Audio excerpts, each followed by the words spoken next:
All right, you guys, I told you our next video was going to be evidence for evolution in our previous video. So that is what we're going to talk about now. And as we go through it, there are going to be some different video clips that kind of go over these different pieces of evidence for evolution. But these are things that over the course of time, from the point that Darwin was doing his research and coming up with his materials and his ideas, that history and science have worked together to come up with as evidence that evolution has occurred. So we're looking at SB6C. So SB6 is assessing the theory of evolution, and C has us constructing an argument using valid and reliable sources to support the claim that evidence from comparative morphology, like analogous and homologous structures, embryology, biochemistry, like our protein sequences, and genetics all support the theory that living organisms are related by way of common descent. So you should be able to, by the end of this lesson, describe and utilize the different types of evidence for evolution and explain how these evidences support the theory of common descent. So let's start off with a video clip. Stated Clearly presents, what is the evidence for evolution? The theory of biological evolution makes two very bold claims about living creatures. First, all living things on Earth are related. They evolved from a common ancestor. Second, the evolution of living things is powered by natural processes, things which can be studied and understood. But is there really any evidence that these two claims are true? Yes. There are so many observable facts from so many different fields of study that the only way we can even begin to talk about them is to group them into categories or lines of evidence. To keep things simple, here we'll focus on evolution's first claim that all living things on Earth are related.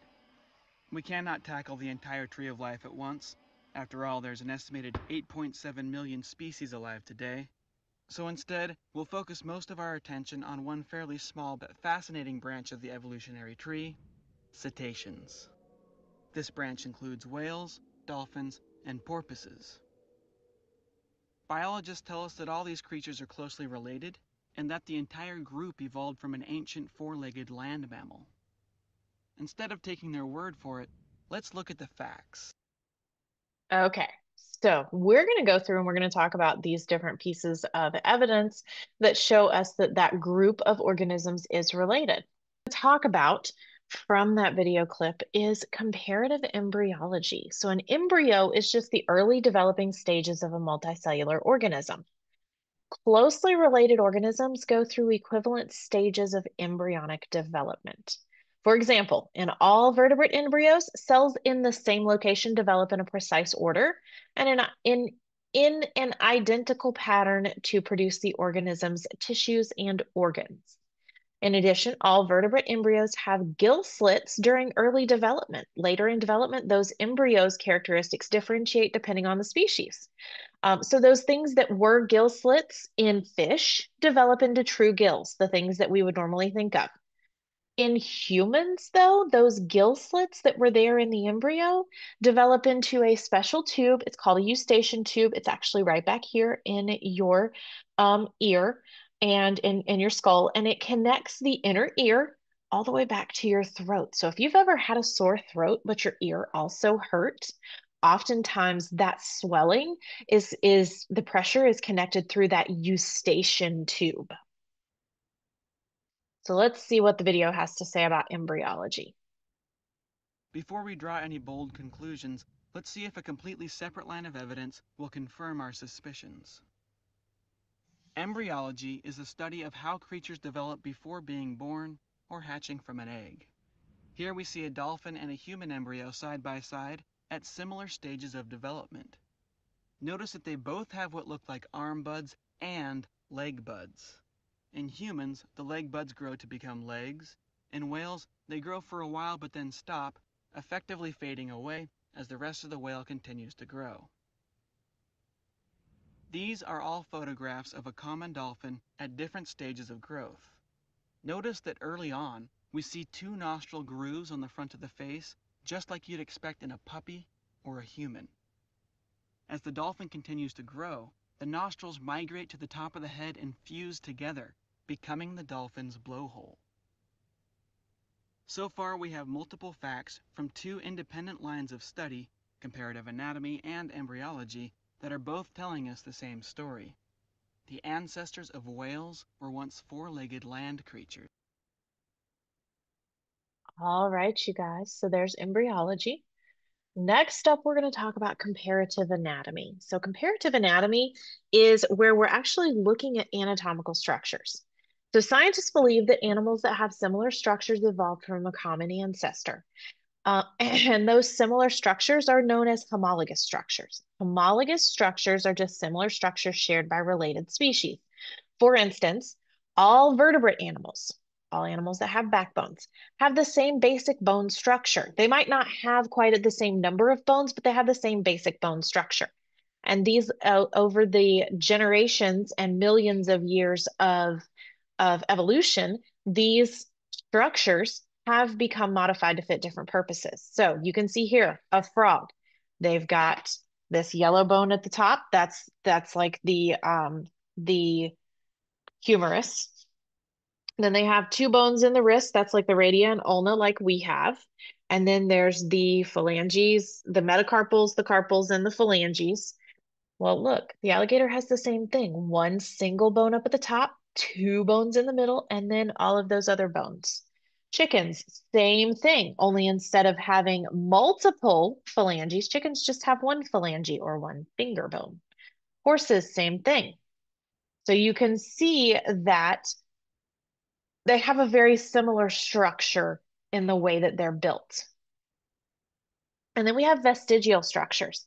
And these are structures that no longer serve their original purpose due to evolutionary changes. So one of the things he talked about in the video was that dolphins have leg bones that begin to grow, but eventually they stop growing. And they actually, if you look at a skeleton of a dolphin, they have hip bones. They don't have hips. Why do they have hip bones? Because it was left over from the evolutionary changes. Another example of a vestigial structure, humans have an appendix. Your appendix is what scientists believe is a type of vestigial structure because we don't really for sure know exactly what its function was, but it had to have had a function at some point. We'll start by looking at a few from the field of comparative anatomy, the study of differences and similarities between living things. Whales live in water, and from a distance, they sort of look like giant fish. A close inspection of their anatomy, however, tells us a very different story.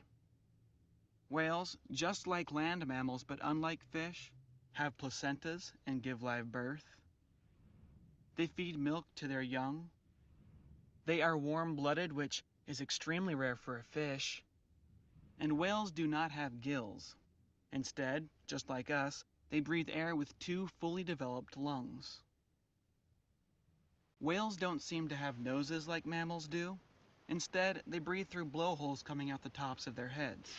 Some whales have two blowholes which almost look like nostrils, but dolphins and porpoises only have one.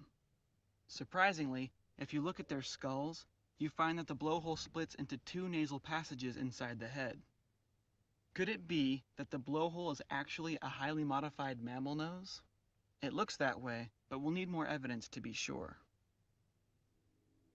Many whales have hair, just like land mammals.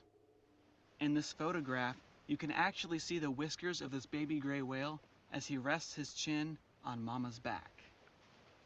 Strangely, whales have arm, wrist, hand, and finger bones inside their front flippers.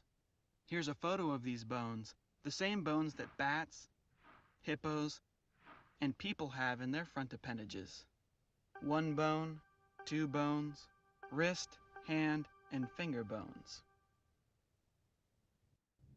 Modern whales do not have back legs, but they do have a strange pair of bones where the hind legs should be.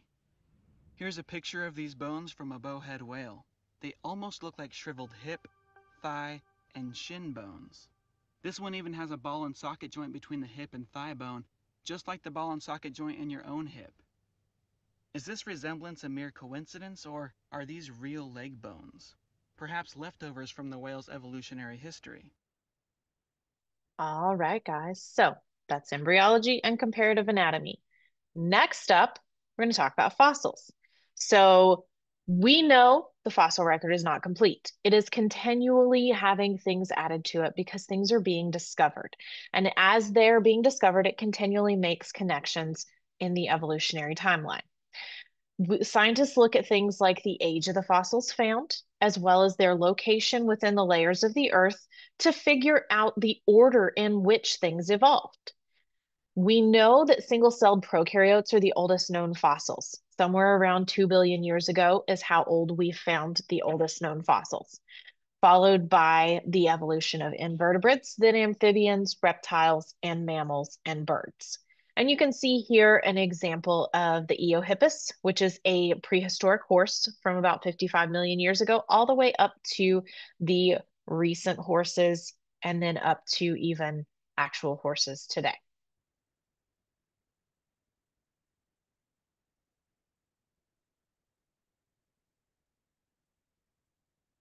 Will the fossil record act as a third witness, confirming this idea? These are two species of extinct basilosaurid whales. These animals are known from multiple well-preserved skeletons, and they appear to have lived side by side, roughly 34 to 40 million years ago. In this photograph, we're looking down at the top of a basilosaurid skull. This is not a model or a cast, these are the actual bones which were pulled from the ground. Notice that the nasal opening is not on the top of the head like those of modern whales, and not at the end of the snout like those of land mammals. Instead, it's right in the middle. This is an intermediate species, exactly what evolution tells us we should find. At the back end of a basilosaurid's body, there are small, yet fully developed hips, legs, ankle, feet, and toe bones. These legs are far too small for walking on land, but they may have been useful while mating, or for scratching away parasites and itchy skin. Evolutionary theory tells us that the further we go back in time, the harder it should be to distinguish whales from normal land mammals. Meet Maiacetus. The hip bones of Maiacetus seem sturdy enough to walk on land, but this animal is considered to be a whale for many reasons. Their skeletons have all been found among fossils of sea creatures, which tells us they lived in the ocean. Their short legs, combined with long, flat fingers and toes, suggest they were strong swimmers with webbed hands and feet. Here we see the bottom side of a Maiacetus jaw and skull. Her teeth match those of the basilosaurid whales we saw earlier, and the unique structures of her middle ear bones match those of basilosaurid whales and modern whales. Maiacetus appears to be a walking whale. Scientists have found the fossils of many ancient whale-like mammals and continue to find more. Together, these fossils blur the line between four-legged land mammals and fully aquatic modern whales, solidifying the idea that whales indeed evolved from land creatures. All right, so there's our conversation on fossils. Next up, we're going to talk about molecular biology. So species that have similar DNA sequences share very close ancestors. And scientists have found all living things on Earth share the same universal code in the DNA and the RNA. And what this means is that it indicates that they share a common ancestor. This just means that that ATCNG that we learned about, or the AUCNG that we learned about for DNA and RNA molecules, everything that is living, regardless of if it's a plant, a yeast, a fruit fly, a human, they all share those same bases, which means that somehow they're related. In addition, the more nucleotide sequences that two species have in common, the more closely related they appear to be on their evolutionary timeline. So one thing I want you to think about before we come to class, think about what your favorite animal is. It's going to be important when we get into class because we're going to look at the DNA sequences of your favorite animal.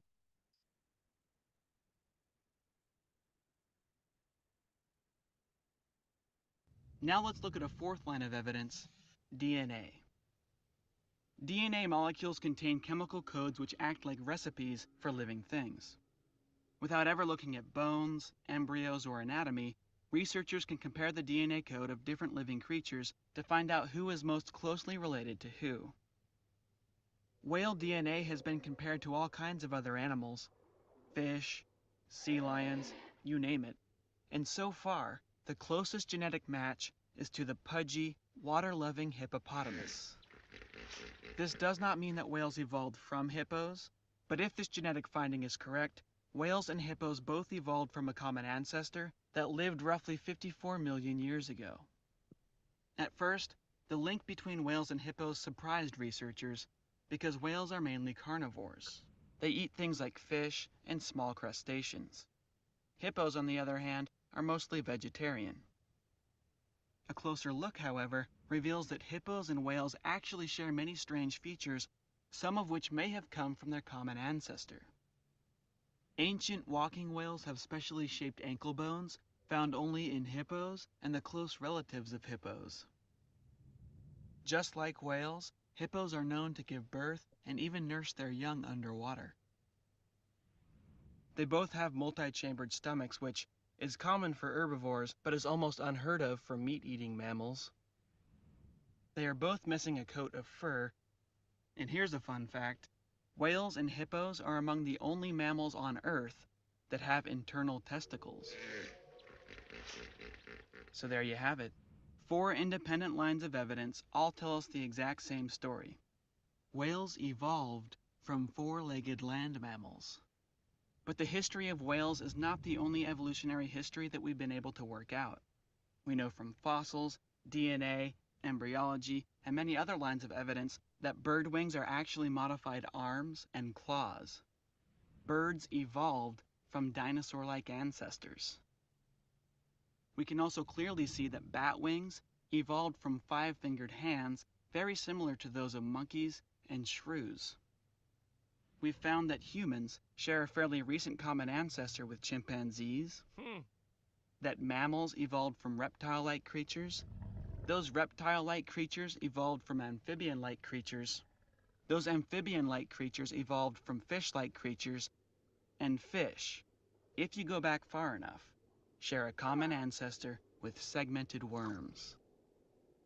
So to sum things up, thousands of observable facts from completely independent fields of study have come together to tell us the exact same story. All living things on Earth are related. All right, guys. Pretty wild to think about. And that is everything that I have for you guys for this video. We're going to talk a lot more about this in class, and really look into these different evidences for evolution. I hope you guys have a fabulous day, and I will see you guys for our next class session coming up soon. Bye, guys.